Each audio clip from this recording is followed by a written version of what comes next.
Oke, udah jam 10:05 ya. Kita mulai aja. Bismillahirrahmanirrahim. Assalamualaikum warahmatullahi wabarakatuh. Waalaikumsalam warahmatullahi wabarakatuh.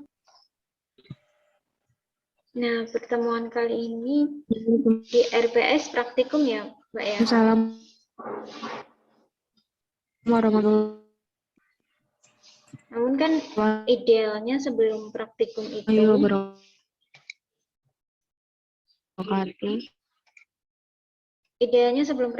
kan kita harus mengetahui terlebih dahulu teori terkait apa yang nantinya akan kita praktekkan. Nah, untuk kali ini yang seharusnya praktikum konseling kontrasepsi suntik, ini nanti saya masuk ke materi terlebih dahulu terkait kontrasepsi suntik. Seperti itu ya. Nah, sebelumnya nih,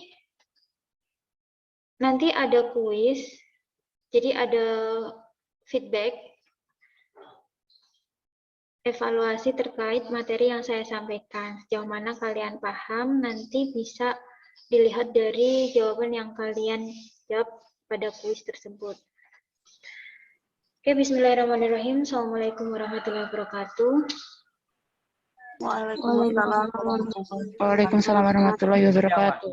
Kita langsung aja untuk materi kita pada pagi hari ini menjelang siang ya. Itu terkait konseling kontrasepsi suntik. Nah, di situ nanti saya akan menjelaskan dua materi. Jadi kontrasepsi suntik itu ada dua macam. Yang pertama suntik progestin sama suntik kombinasi. Nah, yang untuk suntik progestin, ini sebelumnya pernah nggak kalian mengetahui terkait konseling kontrasepsi suntik? Pernah, Bu. Siapa yang mau jawab? Oke. Apa itu konseling kontrasepsi suntik? Apa yang kamu ketahui terkait konseling kontrasepsi suntik?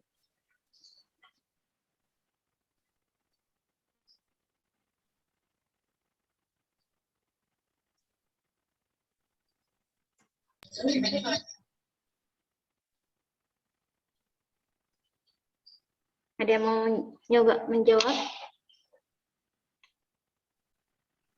Pernah, Bu. Ya. Apa itu? Saya, Bu. Siapa? Oke. Siapa tadi? Mbak Ani ya? Ya, Apa Mbak Ani? kontrasepsi suntik setahu saya itu ada suntik KB 3 bulanan dan 1 bulan. Terus? Konselingnya biasanya pasien yang mau melakukan kontrasepsi biasanya bertanya kepada bidan mengenai efek samping dari kontrasepsi tersebut. Ada lagi yang mau menambahkan? Gak usah malu-malu ya. Siapa ya? Mbak Cahyati mungkin? Iya, Bu. Kontrasepsi suntik merupakan kontrasepsi yang dilakukan dengan injeksi atau penyuntikan hormonal progesteron ke lengan atau ke bokong pasien. Ya. Suntik kombinasi atau suntik bulanan biasanya adalah metode kontrasepsi yang mengandung hormon progestin dan estrogen yang disuntikan setiap bulan. Ya. Oke. Terima kasih ya Mbak Ani, Mbak Cahyati, sama Mbak Aisyah yang udah berani untuk mencoba memaparkan apa yang kalian ketahui terkait kontrasepsi suntik. Nah, jadi apa itu kontrasepsi suntik itu? Kenapa kontrasepsi suntik itu bisa menjadi kontrasepsi yang sangat populer di Indonesia? Jadi gini ya, suntik progestin ini di Indonesia angka rata-rata pengguna suntik KB suntik itu sangat tinggi. Nah, itu karena suntik progestin ini sangat efektif ya untuk digunakan. selain aman, kemudian juga dapat dipakai oleh semua perempuan dalam usia reproduksi. Kemudian, suntik progestin ini juga cocok untuk masa laktasi dan tidak menekan produksi ASI. Selain itu, kesuburan lebih lambat, rata-rata 4 bulan. Jadi, sebagian besar wanita di Indonesia itu memilih suntik progestin ini karena satu, tidak menekan produksi ASI atau tidak mengganggu produksi ASI, seperti itu. Ada 2 jenis. Yang pertama, depomedroxiprogesteron asetat atau Depo-Proveta. Itu mengandung 150 mg DMPA yang diberikan setiap 3 bulan dengan cara disuntik IM. Nah, kemudian yang kedua itu adalah suntik deponoristeron enantat atau deponoristerat. Nah, ini mengandung 200 mg norethindron dan diberikan setiap 2 bulan sekali dengan cara yang sama, yaitu melalui intramuskuler, seperti itu. Paham ya sampai sini ya? Ini gimana? Iya, Bu, mohon maaf, share screen-nya kelihatannya cuma sepotong. Apa ya? Oke, Iya, Bu. oke. Terlalu besar. Oke, bentar. Gimana ya? Bu, sebelumnya mau bertanya dulu boleh nggak, Bu? Apa? Kenapa pada suntik KB itu hanya progestin aja, Bu, nggak tambah sama estrogen? Ada kok suntik progestin plus estrogen. Nah, ini nanti kan ada 2 jenis. Oke, Bu. Terima kasih. Ya, nggak apa-apa, Mbak Juleha. Terima kasih pertanyaannya. Kenapa kok suntik hormon progestin ini dapat dijadikan sebagai alat kontrasepsi? Itu karena hormon tersebut mencegah ovulasi. Nah, kemudian mengentalkan lendir serviks sehingga menurunkan kemampuan penetrasi sperma. Selain itu juga menjadikan selaput lendir rahim tipis dan juga atrofi, dan menghambat proses transportasi gamet oleh tuba. Ini ya cara kerjanya ya. Jadi nanti ketika kalian konseling, kalian juga harus menjelaskan kepada klien terkait kenapa suntik progestin ini bisa dijadikan sebagai alat kontrasepsi, seperti itu. Paham ya sampai sini ya? Nah, kemudian kapan sih diberikannya? Nah, suntik progestin ini diberikan pada hari ketiga sampai kelima pasca persalinan. Jadi kan biasanya ketika ibu melahirkan itu oleh petugas kesehatan itu kan langsung dikasih kayak pilihan atau inform choice ya. Itu dikasih penawaran terkait KB yang akan digunakan. Bisa jadi KB IUD, bisa jadi KB lainnya, seperti itu. Nah, untuk KB progestin sendiri itu bisa digunakan pasca persalinan itu hari ketiga sampai hari kelima. Nah, kemudian suntik progestin ini juga bisa diberikan setelah keguguran dan masa interval sebelum hari kelima haid. Gitu. Paham ya sampai sini ya?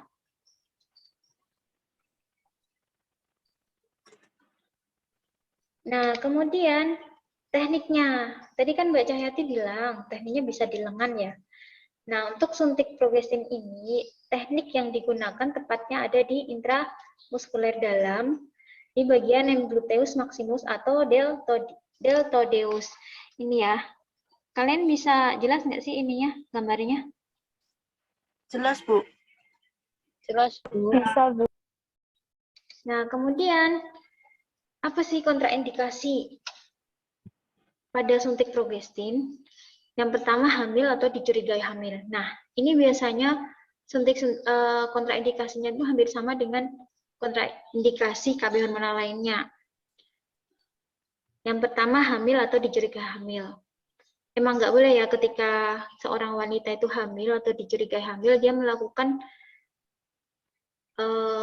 penyuntikan atau melakukan kontrasepsi, karena itu bisa membahayakan janin yang dikandungnya. Untuk setelahnya itu perdarahan pervaginam yang belum diketahui penyebabnya.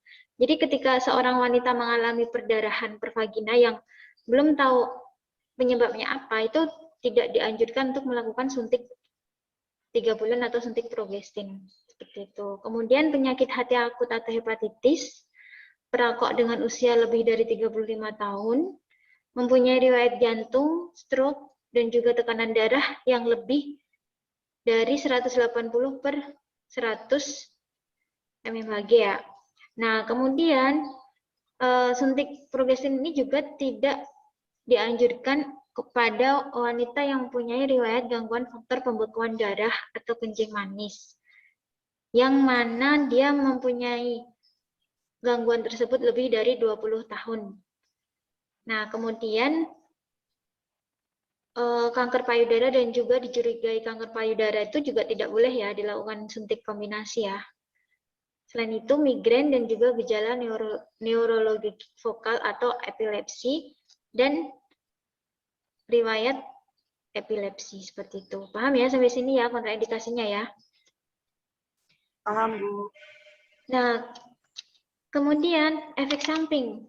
Efek samping sebenarnya juga hampir sama suntik hormonal lainnya.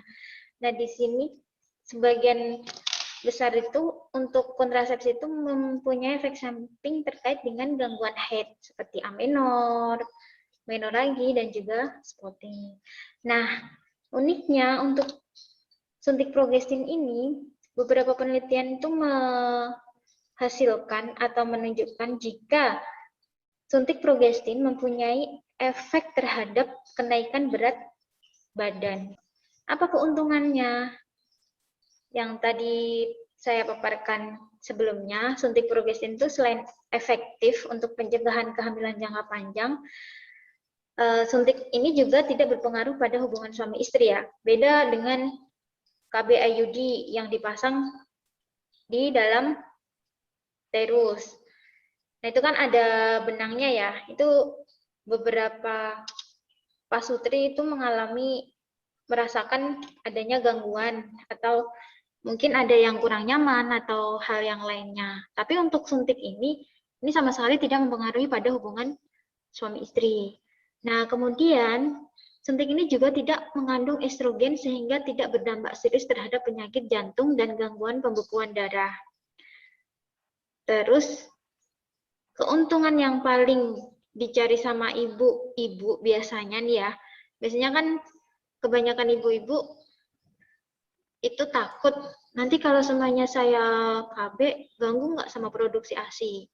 Nah, ini salah satu metode yang sama sekali tidak mengganggu produksi ASI. Seperti itu. Dan juga efek sampingnya sedikit.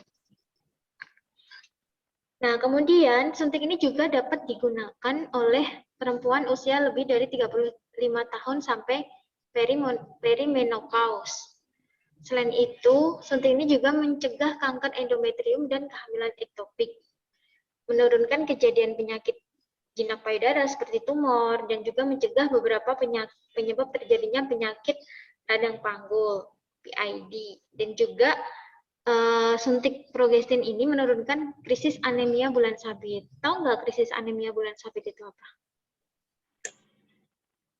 Belum, Ibu. Tidak, Bu. Jadi krisis anemia bulan sabit ini biasanya gejalanya yang terjadi pada klien itu dia akan mengalami nyeri pada beberapa bagian tubuhnya. Seperti itu.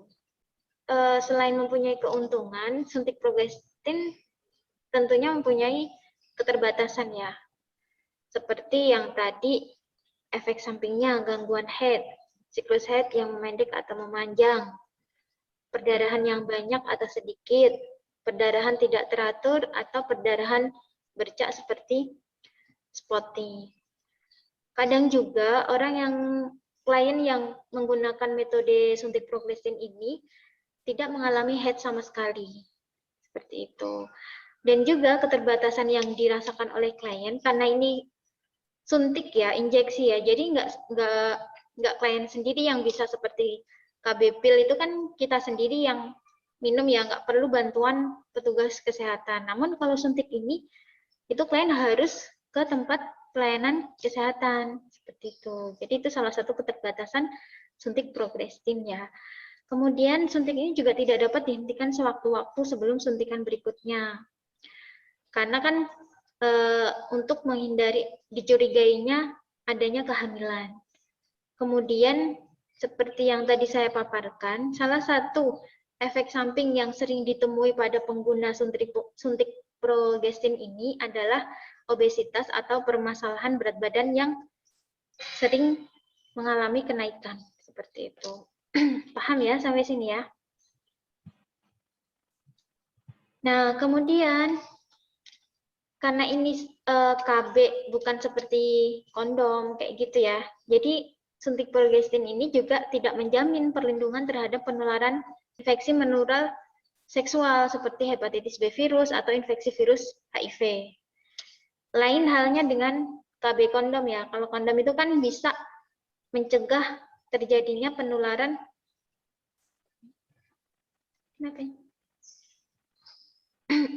terjadinya penularan ini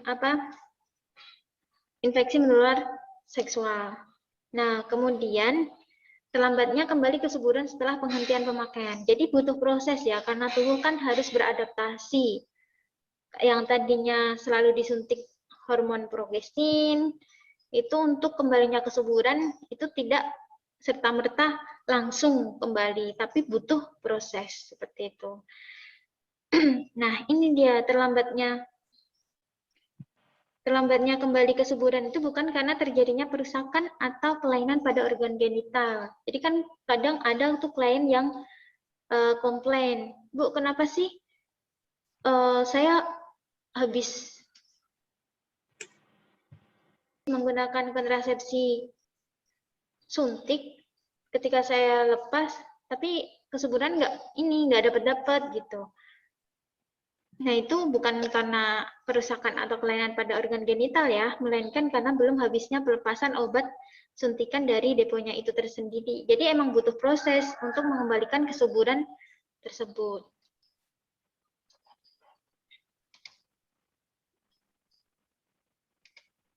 Nah, kemudian pada suntik progestin ini, penggunaan jangka panjang dapat sedikit menurunkan kepadatan tulang atau densitas. Nah, kemudian pada penggunaan jangka panjang juga dapat menimbulkan kekeringan pada vagina, kemudian menurunkan libido, sakit kepala, nervositas, dan juga jerawat. Nah, siapa yang dapat menggunakannya? Usia reproduksi, nulipara yang telah memiliki anak, menghendaki kontrasepsi jangka panjang dan memiliki efektivitas tinggi, kemudian menyusui dan membutuhkan kontrasepsi yang sesuai, dan juga setelah melahirkan atau tidak menyusui. Jadi orang-orang ini bisa menggunakan kontrasepsi progestin ya. Tapi kebanyakan ibu-ibu itu memilih menggunakan suntik 3 bulan itu karena emang tidak mengganggu produksi ASI. Gitu. Nanti ini teman-teman udah pada pernah praktek di lahan belum? Belum, Bu. Belum, Bu. Belum ya. Oke, nanti ketika kalian praktek di lahan, kalian akan menemukan macam-macam karakter klien ya. Seperti itu. Nah, kemudian suntik ini juga dapat digunakan oleh orang yang mengalami abortus atau keguguran. Telah mempunyai banyak anak tetapi belum menghendaki tubektomi. Perokok, tekanan darah kurang dari 180/110. Yang mempunyai gangguan pembekuan darah atau anemia bulan sabit. Nah, kemudian ini juga menggunakan obat untuk epilepsi atau obat tuberkulosis.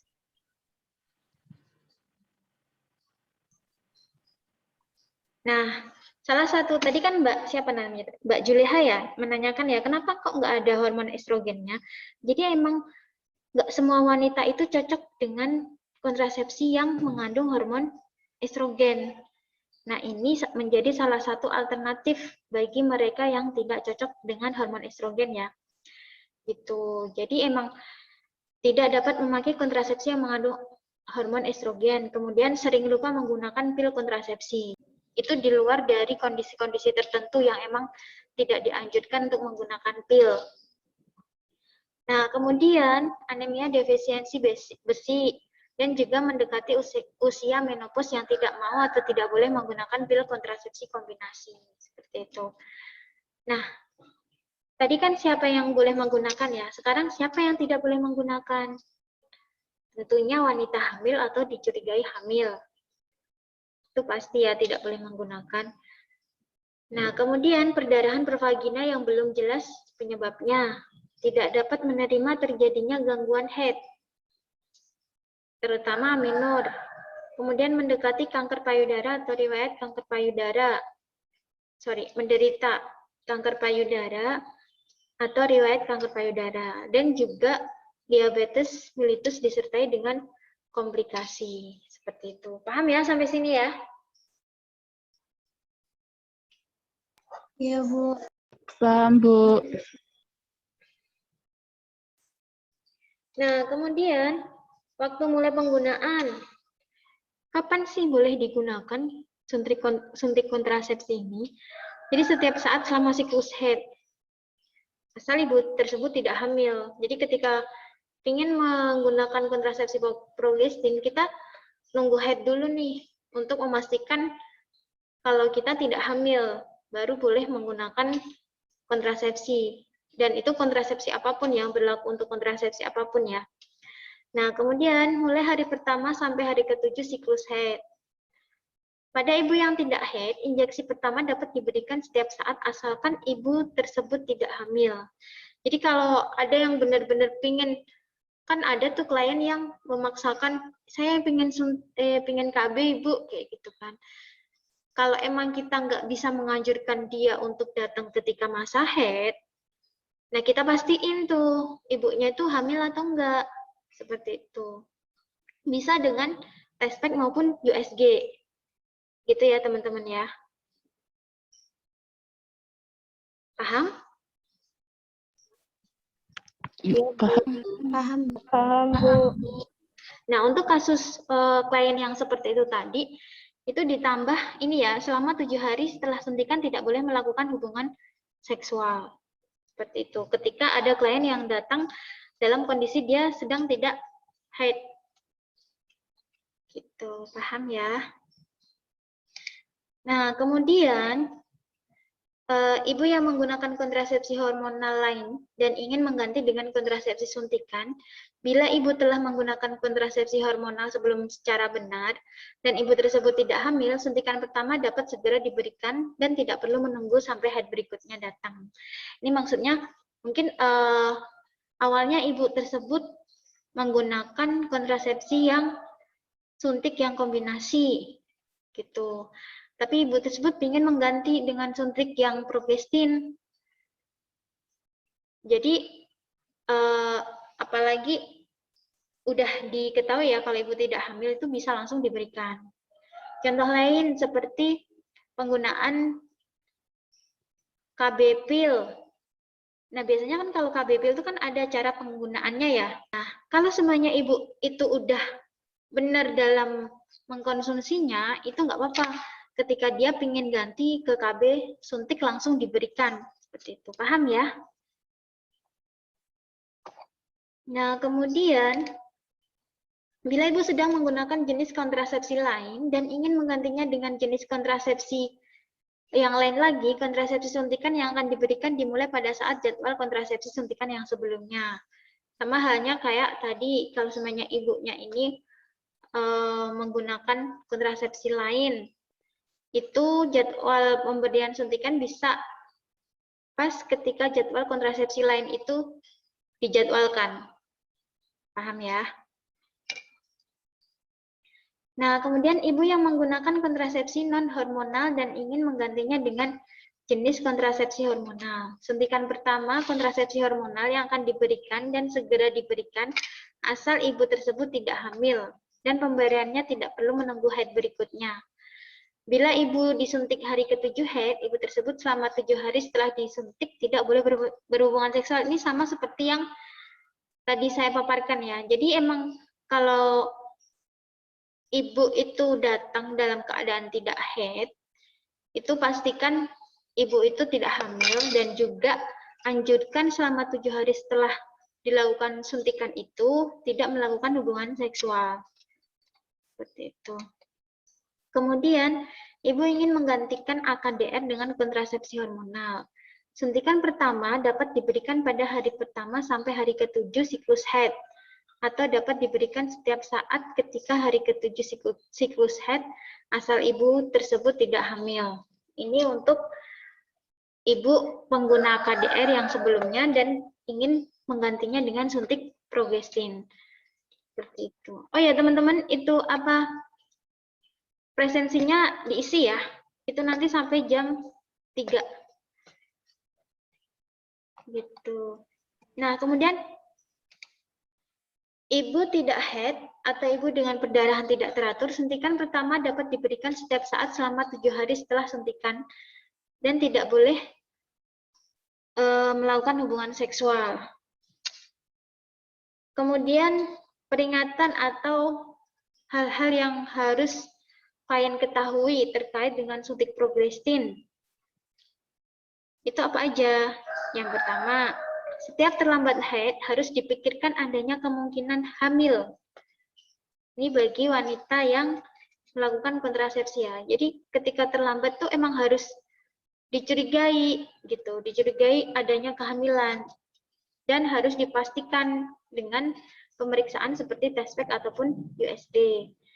Nah, kemudian nyeri abdomen bawah yang berat kemungkinan gejala kehamilan ektomik terganggu. Jadi emang kalau semuanya ibu hamil kemudian dia mengalami nyeri di abdomen bawah dan nyerinya itu nyeri banget ya, itu patut kita curigai adanya kehamilan ektopik gitu. Nah, kemudian timbulnya abses atau perdarahan di tempat injeksi. Ini juga hal-hal yang harus diperhatikan oleh klien ya. Jadi ketika kita melakukan suntikan, kemudian beberapa hari setelahnya itu timbul abses atau perdarahan, itu harus sesegera mungkin datang ke pelayanan kesehatan untuk berkonsultasi dengan petugas yang di sana ya. Nah, kemudian sakit kepala migrain, sakit kepala berulang yang berat, atau kaburnya penglihatan. Jadi ini merupakan salah satu hal-hal yang bisa saja terjadi kepada para pengguna kontrasepsi apapun. Nah, kemudian perdarahan berat yang 2 kali lebih panjang dari masa haid atau 2 kali lebih banyak dalam satu periode masa haid.